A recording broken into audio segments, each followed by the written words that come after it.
Astro science channel வாயிலாக உலகெங்கும் வாழ்ந்து கொண்டிருக்கும் சகோதர சகோதரிகளுக்கு அன்பார்ந்த வணக்கங்கள் மற்றும் வாழ்த்துக்கள். இன்றைய பதிவு ராகு கேது பெயர்ச்சி பலன்கள். பொதுவாக இந்த ராகு கேதுக்கள் அப்படின்னா நிழல் கிரகம், சாயா கிரகங்கள், சர்ப்ப கிரகங்கள் என்று சொல்லுவோம்.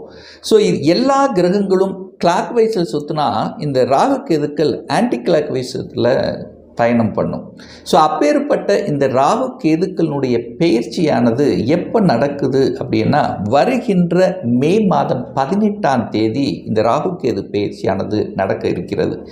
அப்போது இந்த ராகு பகவான் எங்கே இருந்து எங்கே பயிற்சி ஆகிறார்னா இதுவரை மீன மனையிலிருந்து இப்போ கும்பமனைக்கு பயிற்சி ஆகிறார். அதே போல கேது பகவான் இதுவரை கன்னியிலிருந்து இப்போ சிம்ம மனைக்கு பயிற்சி ஆகிறார். ஸோ ராகுனாலே பிரம்மாண்டம், ராகுனாலே போகக்காரகன், கேதுன்னா ஞானக்காரகன். அப்பாற்பட்ட இந்த ராகு கேதுக்களால் இந்த 12 ராசிகளுக்கும் என்ன மாதிரியான பலன்கள், என்ன மாற்றங்கள், என்ன திருப்பங்களை கொடுக்க போகிறது, என்ன தெய்வ வழிபாடு உகந்தது என்பதை பற்றித்தான் இந்த பதிவில் நம்ம டீட்டெயிலாக பார்க்க போகிறோம்.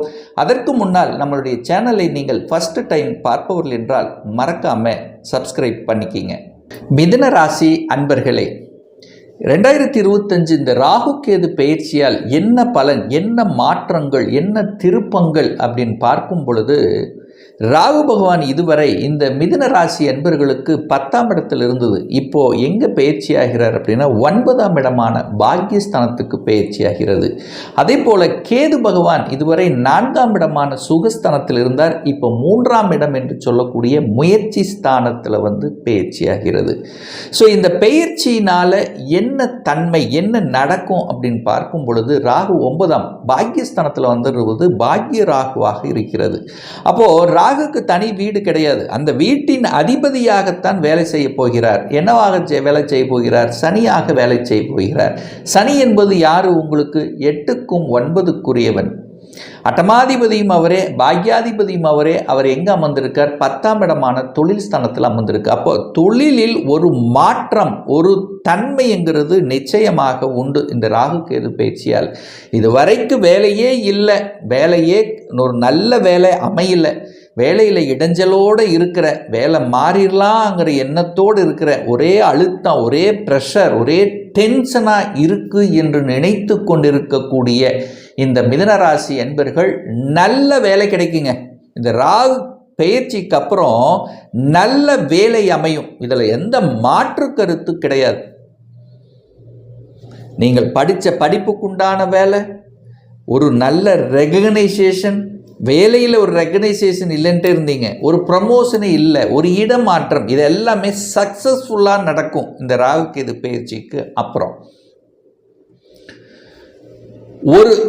அதாவது 9ஆம் இடத்தில் இருக்கிறார்ல ராகு, 9ங்கிறது நகருதல். வேலையின் மூலமாக நகர வைப்பார். உங்களை எங்கே நகர வைப்பார்? வெளிநாட்டுக்கு, வெளியூருக்கு, வெளி மாநிலத்துக்கு நகர வைப்பார். ராகுன்னா பாம்பு அல்லவா? பாம்பு ஒரு இடத்துல சும்மா நிற்குமா? நிற்காது, ஓடிட்டே இருக்கும். அலைச்சல் திருச்சல் டென்ஷனோடு இருக்கக்கூடிய அமைப்பு தான் அந்த பாம்பு அல்லவா? அவர் பாக்கியஸ்தானத்தில் இருக்கார். 9 என்பது தூர பிரயாணங்களை குறிக்கும். அப்போது தூரமாக செல்வதற்குண்டான அத்தனை வாய்ப்புகளையும் சந்தர்ப்பங்களை உருவாக்கக்கூடிய தன்மை. அப்போ என்ன சார், நான் வெளிநாட்டுக்கு போகலான்னு இருக்கிறேன், இந்த ராகு கேது பயிற்சிக்கு அது சாத்தியமாக இருக்குமா? 100% சாத்தியம்தான். விசா அப்ளை பண்ணி காத்து கொண்டிருப்பவருக்கு விசா ரெடி ஆயிரும். வெளிநாட்டு வேலை அப்ளை பண்ணி காத்து கொண்டிருப்பவர்களுக்கு வெளிநாட்டு வேலை கிடைச்சிரும். சரி, எங்கேயும் போகலை சார், நான் வெளிநாட்டுகளில் போகலை சார், இங்கேயே கிடைக்குமா? எம்என்சி கம்பெனி கிடைக்கும், வெளிநாட்டு கம்பெனி கிடைக்கும், வெளிநாட்டு தொடர்புகளை கொடுக்கும், ஏற்றுமதி இறக்குமதி சம்பந்தப்பட்ட துறையில் என்ட்ரியாவதற்கான வாய்ப்புகளை தரும். புதிய புதிய வெளிநாட்டின் மூலமாக புதிய ஒப்பந்தத்தை எதிர்பார்க்கக்கூடிய ஒரு காலகட்டமாக அமையும்.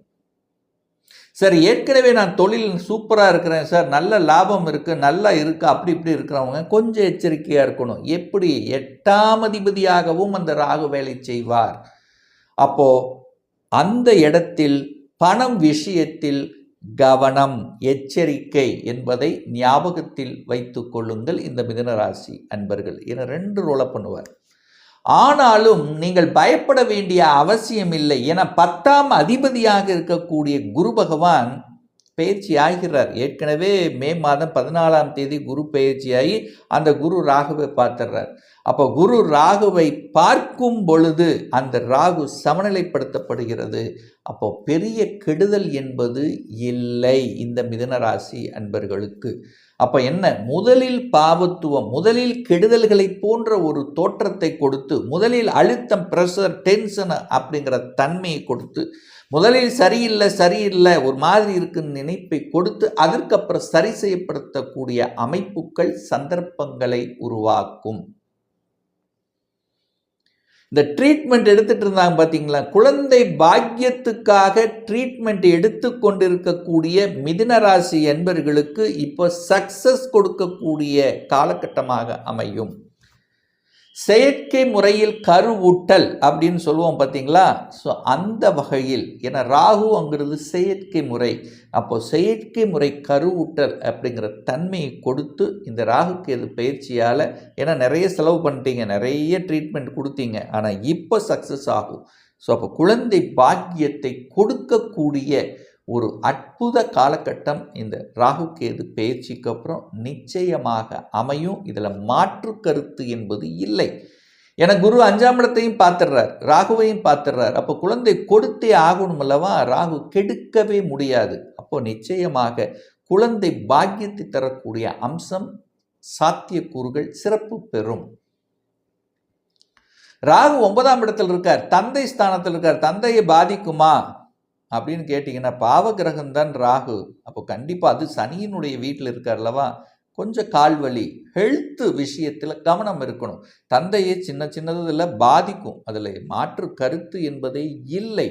ஆனால் பெரிய பாதிப்பு ஏற்படுத்துமானா இல்லை, குரு பார்த்துடுறார். அப்போ சமநிலைப்படுத்தப்படுகிறது. அப்போ ஹெல்த்துக்கு ட்ரீட்மெண்ட் எடுத்து சரியாகக்கூடிய சந்தர்ப்பங்களை உருவாக்கும். அப்போ தந்தையின் மூலமாக அக்கறை, தந்தைக்கு அக்கறை எடுத்துக்கணும், தந்தையோட ஒரு நல்ல அனுசரணைக்கு கொண்டு செல்லணும். தந்தை வருத்தப்படாமல் பார்த்து கொள்வது உங்களுக்கு ஒரு நல்ல பாக்கியத்தை தரும் என்பதை இந்த மிதுனராசி என்பர்கள் நினைவில் வைத்து கொள்ள வேண்டும். அப்போ தந்தைக்கு நீங்கள் கெடுதல் செய்யக்கூடாது, தந்தையை நன்றாக பார்த்துக்கணும். தந்தைக்கு வருத்தமடையக்கூடிய சில செயல்களுக்கு போகக்கூடாது. ஏன்னா பாக்கியஸ்தானத்தில் ராகு இருக்கார். அப்போது தந்தைக்கு நீங்கள் கெடுதல் செய்தீர்கள் என்றால் உங்கள் பாக்கியத்தில் ஒரு தொந்தரவு பிரச்சனை இருக்குங்கிறத மனசில் வச்சுக்கிட்டு செய்யுங்க, அவ்வளோதான் சொல்லுவேன். அப்போ தாய் தந்தையரை நன்றாக பார்த்து கொள்ள வேண்டும் இந்த மிதுன ராசி அன்பர்கள். சார், கேது 3ஆம் இடத்துல வர்றாரே, அதனால் ஏதாவது பிரச்சனை உண்டா? கேது 3ஆம் இடத்தில் வருவது ஒரு நல்ல தன்மைங்க. உபஜயஸ்தானத்தில் ராகு கேதுக்கள் வரும்போது அதன் மூலமாக நல்லவைகள் நடக்கக்கூடிய தன்மை இருக்குது. ஏன்னா கடந்த 2 வருடங்களாகவே, அதாவது கடந்த 1.5 வருடங்களாகவே 4ஆம் இடமான சுகஸ்தானத்தில் அமர்ந்து கொண்டு சுகத்தை கெடுத்து கொண்டு, தாயை கெடுத்து கொண்டு, தாய் வர்க்கம் சார்ந்த விஷயத்தில் ஒரு தொந்தரவை கொடுத்து கொண்டு, வீட்டிலேயும் சில பிரச்சனைகளை ஏற்படுத்தி கொண்டிருந்த இந்த மிதுனராசி என்பவர்கள் இப்போ அத்தனையும் விலகிவிட்டது. வீட்டில் நன்றாக இருக்க போறீங்க. சுப காரியங்கள் நடக்கக்கூடிய அமைப்புகள் சந்தர்ப்பங்களை உருவாக்கும். வீட்டு சார்ந்த விஷயத்தில் இருந்து வந்த பிரச்சனைகளுக்கு முற்றுப்புள்ளி வைக்கக்கூடிய ஒரு காலகட்டம் இந்த ராகு கேது பயிற்சி. அப்போ வீட்டில் எனக்கு பிடிக்கல சார், வீட்டில் இருக்கிறத வரைக்கும் எங்கேயாவது வனவாசத்துக்கு போயிடலான்னு நினச்சிட்டு இருந்தேன், வீட்டில் ஒரு இருட்டுத்தன்மையாகவே இருந்தது, வீட்டில் ஒரு குதூகலமே இல்லை, ஒரே மாதிரியாக ஒரு மாதிரி டல்லடிச்ச மாதிரி இருந்தது, இப்போ அதெல்லாம் சரியாகிரும். வீட்டு சம்பந்தப்பட்ட விஷயத்தில் நல்லவைகள் நடக்கக்கூடிய அத்தனை அம்சங்களும் உண்டு. வீடு, வண்டி, வாகனங்கள், அசையும் அசையா சொத்துக்கள் வாங்குவதற்கும் இது உங்களுக்கு உறுதுணையாக அமையும். இதில் எந்த மாற்று கருத்து இல்லை.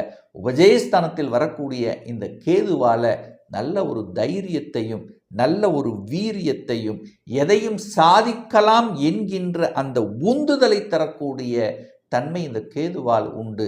ஞானம் கிடைக்கும், நல்ல ஞானத்தை பெறக்கூடிய அமைப்பு, மனம் சார்ந்த விஷயத்தில் இருந்து வந்த தொந்தரவுகள் விலகக்கூடிய தன்மை, புதிய ஒப்பந்தங்களை எதிர்பார்க்கலாம்.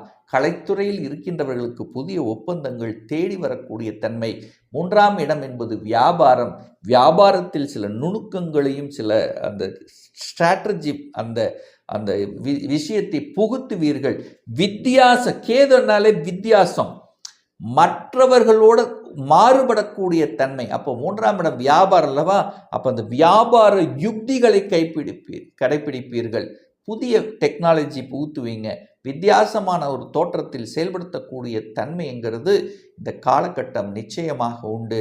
ஆன்மீக எண்ணங்களை ஒரு சிலருக்கு உருவாக்கும் இந்த மிதுன ராசி அன்பர்களுக்கு. தனத்தில் ஏதாவது பிரச்சனை வருமா? நிச்சயமாக இல்லை. தனம் சார்ந்த விஷயத்தில் உங்களுக்கு எந்த பிரச்சனையும் கொடுக்க போவதில்லை. திருமண பாக்கியங்கள் கை கொடுக்கக்கூடிய அமைப்பு. நிறைய திருமணமான இந்த மிதுனராசி என்பவர்கள் வெளிநாட்டுக்கு சென்று வரக்கூடிய பாக்கியம். கணவன் அல்லது மனைவி 2 பேரும் வெளிநாட்டில் போய் வேலை பார்க்கலாம், அல்லது எம்என்சி கம்பெனியில் வேலை பார்க்கலாம், ட்ராவல் பண்ணலாம், அதாவது என்ன சொல்கிறது, ஒரு டூரிஸ்டாக போயிட்டு வரலாம். ஸோ இந்த மாதிரியான அமைப்புகள் அத்தனையும் இந்த ராகுகேது பயிற்சிக்கு அப்புறம் உங்களுக்கு சிறப்பு பெறும் என்பதில் எந்தவித மாற்று கருத்து இல்லை. இந்த 9ஆம் இடத்தில் இருக்கக்கூடிய ராகுவாலும் 3ஆம் இடத்தில் இருக்கக்கூடிய கேதுவாலும் நன்மைகள் நடக்குமே தவிர, அதாவது கீழே போகக்கூடிய அமைப்பில்லை. நல்ல ஒரு பாக்கியத்தையும் குழந்தை பாக்கியத்தையும் தன பாக்கியத்தையும் பெற்றுத்தரக்கூடிய ஒரு அடுத்த நிலை, அடுத்த பரிணாமத்துக்கு செல்லக்கூடிய அமைப்பு என்பது நிச்சயமாக உண்டுங்கிறதுல எந்தவித மாற்று கருத்தும் கிடையாது. இப்போ நான் சொன்னது கோச்சார ரீதியான ஒரு பொதுவான பலன்கள். இந்த ராசி நட்சத்திரத்தில் பார்த்தீங்கன்னா பல கோடி கணக்கான பேர் இருப்பீங்க. எல்லாத்துக்கும் ஒரே பலன்னா நிச்சயமாக இல்லை. ஒவ்வொருத்தரும் டிஃப்ரெண்ட். உங்கள் ஜாதகத்தில் ராகு எப்படி இருக்கிறார் அப்படின்னு பாருங்கள். ராகு சுபர்களோடு சேர்ந்திருக்காரா அல்லது எந்த வீட்டில் இருக்கிறாரா, அந்த வீட்டின் அதிபதி ஆட்சியாகவும் உச்சமாக இருக்கிறாரா, அல்லது ராகுவோட சனி செவ்வாய் இணைவு பெற்றிருக்காரா, இதை பொறுத்து அதனுடைய பலன்கள் நிச்சயமாக மாறுபடும். இப்போ கும்பத்தில் ராகு வந்து அமரப்போகிறார். அப்போ உங்க ஜாதகத்தில் கும்பத்தில் ஏதாவது ஒரு கிரகம் இருக்கான்னு பாருங்க. இல்லை அப்படின்னா பெரிய இம்பேக்ட் இல்லை. இருக்குதுன்னா அது எந்த கிரகம் ஒரு இம்பேக்ட் இருக்குன்னு அர்த்தம்.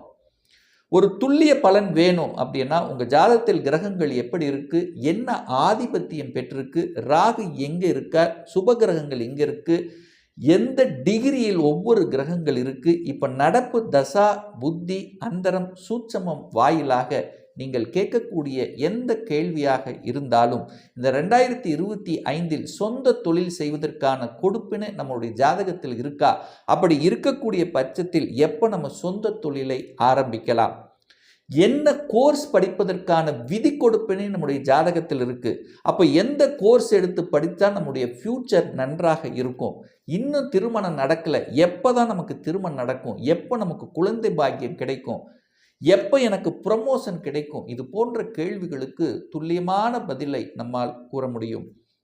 ஒரு பர்சனல் கன்சல்டேஷன் எடுத்துக்கணும், ஒரு சுய ஜாதகம் பார்க்கணும் என்று விருப்பப்படக்கூடிய அன்பர்கள் டிஸ்பிளே தெரியக்கூடிய நம்பருக்கு வாட்ஸ்அப் மூலமாகவோ ஃபோன் கால் மூலமாகவோ தொடர்பு கொண்டு நேரடியாகவோ அல்லது ஆன்லைன் மூலமாகவோ கன்சல்டேஷன் எடுத்துக்கலாம். நம்முடைய ஆஃபீஸ் ஆனது கோயம்புத்தூரில் அமைந்துள்ளது. அதாவது கோயம்புத்தூரிலிருந்து மேட்டுப்பாளையம் செல்லும் வழியில் வெள்ளக்கிணர் பிரிவு அருகில், அதாவது அன்னபூர்ண ஹோட்டலுக்கு அருகில் அமைந்துள்ளது. பிரியர் அப்பாயின்மெண்ட் வாங்கிட்டு நேரடியாக கன்சல்டேஷன் எடுத்துக்கலாம். ஆன்லைன் மூலமாகவும் கன்சல்டேஷன் எடுத்துக்கலாம்.